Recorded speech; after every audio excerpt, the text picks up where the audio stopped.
A special thank you to each of our subscribers who make this channel possible. Here's today's story. In a bold statement made on Wednesday, Treasury Secretary Scott Bessent announced a proposed new requirement for the Federal Reserve's regional bank presidents to reside in their respective districts for a minimum of 3 years prior to taking office. This potential change could significantly shift the dynamics of power within the Federal Reserve, an institution that has historically maintained its independence from political influence. Speaking at the New York Times DealBook Summit, Bessent expressed concerns about a perceived disconnect between the regional bank presidents and the communities they represent. He stated, "Unless someone has lived in their district for 3 years, we're going to veto them." This assertion comes amid rising tensions between the Federal Reserve and the Trump administration, particularly regarding interest rate policies. President Donald Trump has repeatedly criticized the Fed for its reluctance to lower short-term interest rates more swiftly, arguing that such reductions are essential for stimulating economic growth and lowering borrowing costs for consumers.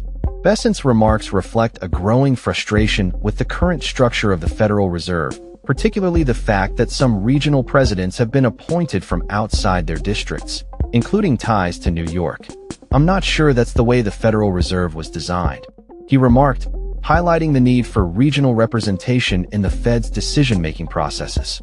The Federal Reserve, which plays a crucial role in managing the U.S. economy by setting interest rates, operates through a complex structure that includes a board of governors in Washington and 12 regional banks. Each regional bank is expected to provide insights and perspectives that reflect the economic conditions of its district. However, Bessent pointed out that 3 of the current regional presidents have connections to New York, raising questions about their ability to effectively represent their districts.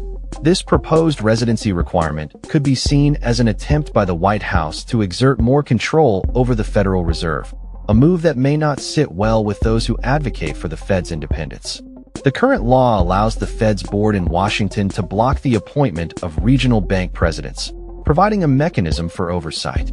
Bessent's comments indicate a desire to strengthen this oversight by implementing a residency requirement that ensures regional presidents have a genuine understanding of their district's economic landscapes. The implications of such a change could be far-reaching, potentially reshaping the composition and decision-making processes of the Federal Reserve.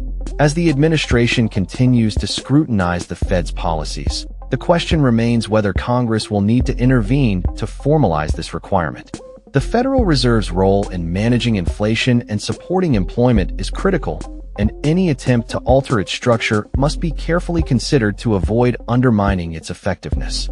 The regional Fed presidents, appointed by local boards made up of community leaders, play a vital role in shaping monetary policy. Their perspectives are crucial for understanding the diverse economic challenges faced by different regions across the country.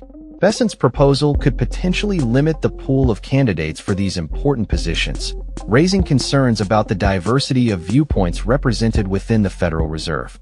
As the Trump administration navigates its relationship with the Fed, it remains to be seen how this proposed change will unfold. The ongoing discussions about interest rates and economic policy will undoubtedly influence the administration's approach to the Fed and its leadership. In the meantime, the Federal Reserve continues to face scrutiny from various stakeholders, including the White House, as it strives to balance its dual mandate of promoting maximum employment and stable prices. The coming months will be critical in determining the future direction of the Federal Reserve and the extent to which political considerations will shape its leadership. That's all for this story. We upload videos every day covering many different subjects, so hit that subscribe button to stay informed. Thanks for watching.